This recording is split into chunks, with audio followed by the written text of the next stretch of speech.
Liana e Felipe pensam em passar um fim de semana romântico num lugar afastado e bucólico. Eles mentem para os pais, inventando uma excursão da escola. Antes dessa viagem, ela chegou para a mãe dela, perguntou que ela queria viajar com o Felipe para um sítio de um tio, uma história meio enrolada. Sozinhos, os dois chegam a um sítio em Embu-Guaçu, onde são surpreendidos por Champinha e Pernambuco. Dois criminosos que querem mais que dinheiro. Mantiveram o casal em cômodos separados, onde então começaram os abusos em relação a Liana. Felipe é executado. Ele foi vítima de um ferimento por arma de fogo, mas uma espingarda de caça. Isso foi uma execução.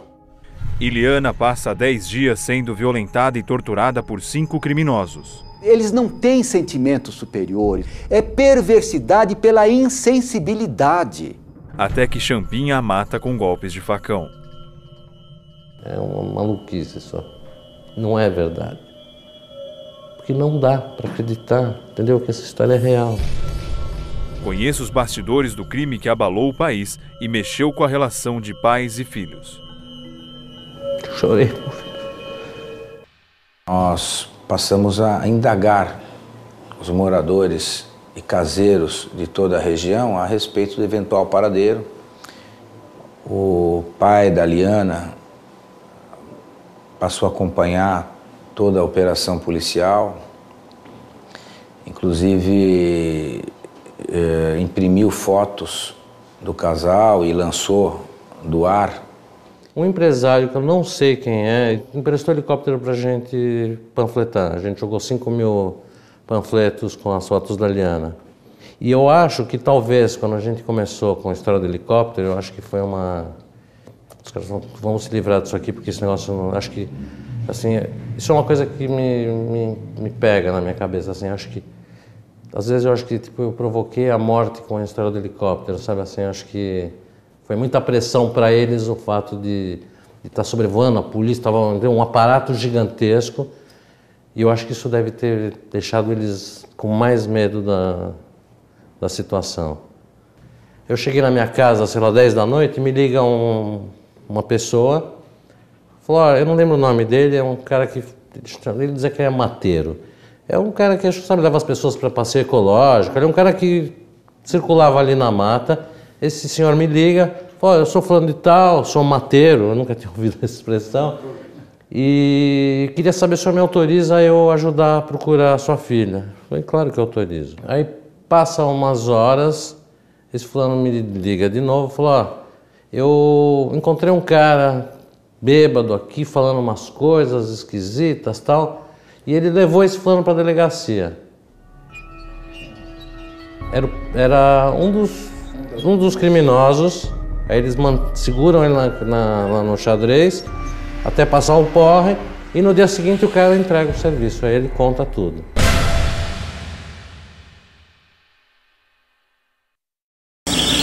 Dois cômodos num bairro pobre de Embu-Guaçu, cidade da Grande São Paulo. Uma casa humilde e sem qualquer conforto. Até ser preso aos 17 anos de idade, Champinha dividia o único quarto com a mãe e 3 irmãos. Uma situação bem diferente da atual. Hoje, Champinha tem um quarto só para ele. TV, móveis e eletrodomésticos novos. E não precisa se preocupar com o trabalho. É em frente à televisão que Champinha passa a maior parte do tempo. Para as autoridades do estado, tudo normal. Eu não acho que tem nada demais ele ver televisão, melhor do que ficar acorrentado. Não tem nenhuma regalia assistir televisão. Apesar de prevista em lei, a forma como o estado tenta socializá-lo não agrada aos moradores da cidade, que testemunhou em 2003 um dos crimes mais bárbaros da história. É revoltante isso aí, pro Brasil inteiro. Isso aí é o reflexo do nosso país, né? O bandido, ele tem mais mordomia do que a gente que trabalha, né? Ele vai querer aquela vida pro resto da vida. Pra que ele vai querer ir pra rua? Ele vai querer continuar lá. Acampados em um sítio da região, Liana Friedenbach e Felipe Café foram torturados e assassinados por Champinha e outros 3 homens. Liana ainda sofreu por 5 dias abuso sexual. Champinha, menor de idade à época, ainda cumpre a medida socioeducativa prevista no Estatuto da Criança e Adolescente.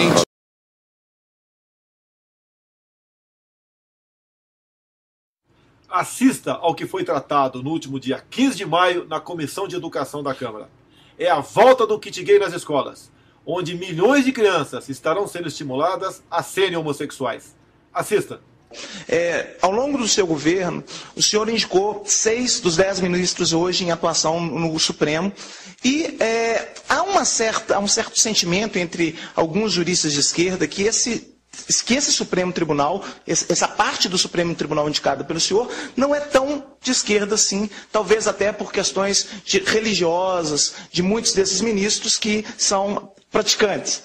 Esse Supremo é de fato a cara esses indicados pelo Supremo são os ministros dos seus sonhos, quer dizer, são a cara do governo Lula, ou no fundo eles são uma composição de fatores políticos e de pressões políticas que levariam a criar esse Supremo? E uma última pergunta seria, o novo ministro a ser indicado, será que ele tem uma cara diferente, né, mais favorável aí a questões como aborto, direitos dos homossexuais, que estariam menos relacionados aí, menos ligados, digamos assim, às posições da Igreja Católica? Obrigado.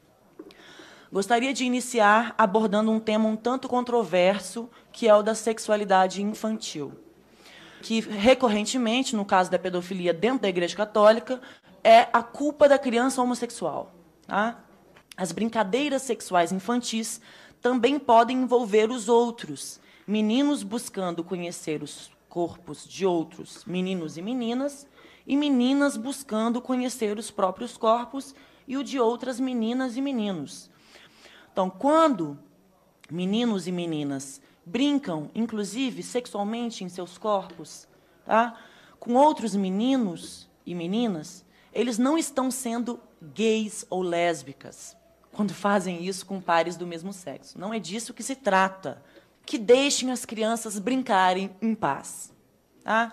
Isso as tornará adolescentes e adultos mais inteligentes e potencialmente mais perspicazes no enfrentamento e na transformação do mundo que lhes deixamos como herança. Entretanto, e aí é um fenômeno que eu tenho percebido nos últimos anos, é que as crianças estão aparecendo, surgindo como homossexuais e se identificando como cada vez mais cedo. A Bíblia não foi escrita em português, né? A Bíblia foi escrita em grego. E a Bíblia usa Paulo, para falar a verdade, porque é muito generalizante a gente falar, né? Em 1 Coríntios 6,9, Paulo diz que o sodomita, ele é traduzido assim, em português: os sodomitas e os efeminados não entrarão no reino dos céus.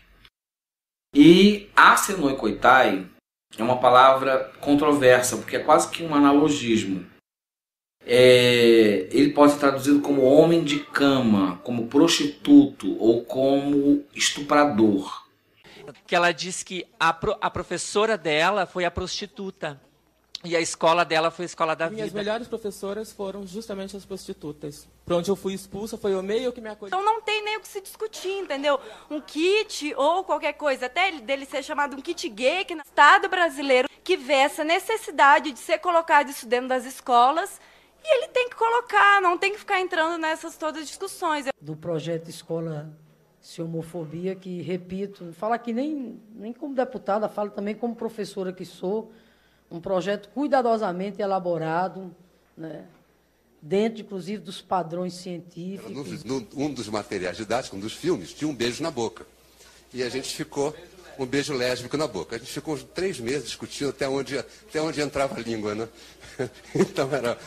E nós temos que lutar para que esse projeto chegue no chão da escola, porque é lá que ele tem que chegar mesmo. Com um monitor, ensinando como colocar a camisinha no pênis. E aí ele explicava para você abrir a camisinha, apertar a camisinha na ponta, desenrolar até a base do pênis antes de introduzir o pênis na vagina. E desenrolar até a base do pênis antes de introduzir o pênis na vagina. E o pênis na vagina. E o pênis na...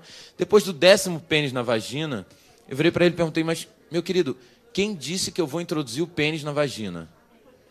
E ele levou uns 10 minutos para entender o que eu estava dizendo. Trabalhar gênero e sexualidade não tem idade mínima. Na verdade, a gente está falando de questões que têm a ver com todas as faixas etárias. No ensino fundamental, a gente pode trabalhar de diferentes maneiras. Bancada no Congresso Nacional, uma bancada evangélica também, uma bancada católica, vamos dizer, uma bancada cristã, que muitas vezes faz uma pressão muito grande para a aprovação de determinadas leis, que são leis que, no fundo, representam valores morais, não da totalidade da população, mas representam valores morais dos religiosos. Né? Para o material, a hora que fosse na escola, ele não ficar enfiado lá em alguma gaveta. Então, para colocar o cartaz na escola, para as professoras e os estudantes poderem reivindicar. E outra, esse material foi feito com recursos públicos. Agradecer à Comissão de Direitos Humanos, aí nos nossos queridos deputados, que inclusive aprovamos uma emenda de 11 milhões na semana passada. Obrigado ao Chico Alencar, que tem sido o nosso grande articulador. Recursos da nossa população, que veio do dinheiro público. Cada vez que alguém vai ao fundamento dessa cultura, que é a Bíblia, e toma a Bíblia ao pé da letra, a gente pode chamá-la de fundamentalista sem medo de ser feliz. O caso do Rio de Janeiro, por exemplo, em que um vereador propôs uma aberração constitucional, uma lei inconstitucional, uma aberração mesmo, que propõe que o município proíba a distribuição na rede pública de ensino municipal de qualquer material que venha enfrentar a homofobia ou trabalhar o tema. Vemos pastores que sempre quando falam de pedofilia, querem ligar a pedofilia à homossexualidade, quando que as pesquisas nos mostram que mais de 70% dos pedófilos são pais, são tios, são avós, são primos.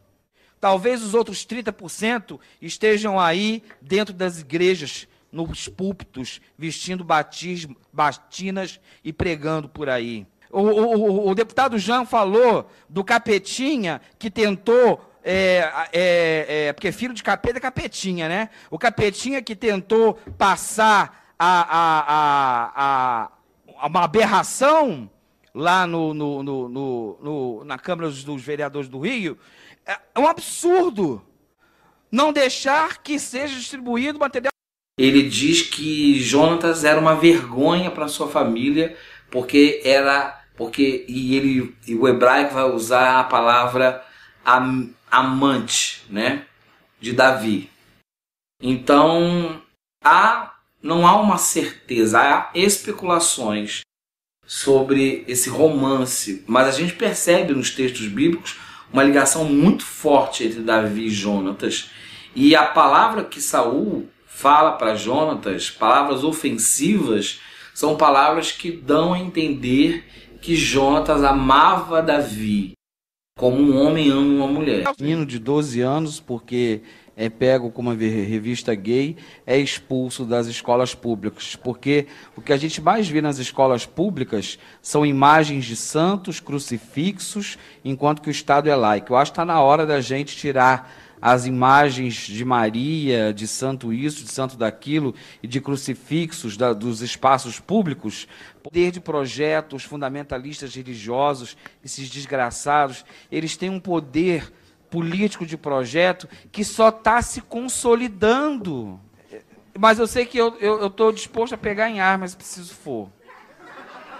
Se instalar uma teocracia no Brasil. Não podemos assistir passivamente este movimento que busca acabar com a família e as religiões. Mesmo respondendo a dezenas de processos, continuarei fazendo a minha parte. Quanto a você, não se omita. Amanhã poderá ser tarde.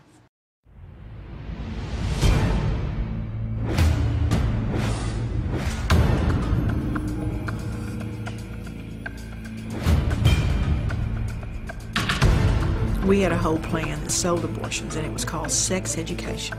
Break down their natural modesty, separate them from their parents and their values, and become the sex expert in their life so they turn to us. When we would give them a low-dose birth control pill they would get pregnant on, or a defective condom.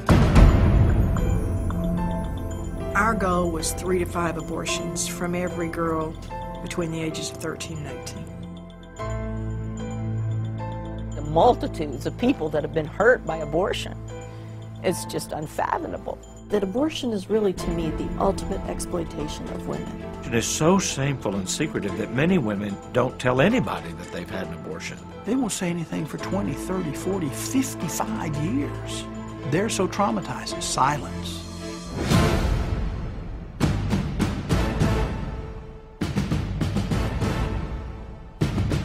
U.S. Senate report states, physicians, biologists, and other scientists agree that conception marks the beginning of the life of a human being, a being that is alive and is a member of the human species. There is an overwhelming agreement on this point in countless medical, biological, and scientific writings. Planned Parenthood is expanding now. They're building gigantic abortion clinics in anticipation of socialized medicine. There's a lot of money involved. We never would take personal checks. We always encouraged the ladies to bring cash. Why is that? So, you don't have to report cash, friend. When you're fighting for your life, you need to know what you're fighting for. And if what you're fighting for is life, how do you destroy a life in an effort to fight that fight?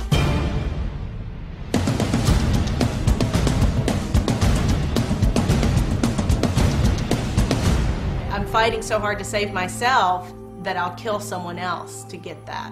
I recognized I'd been involved in the death of 35,000 babies.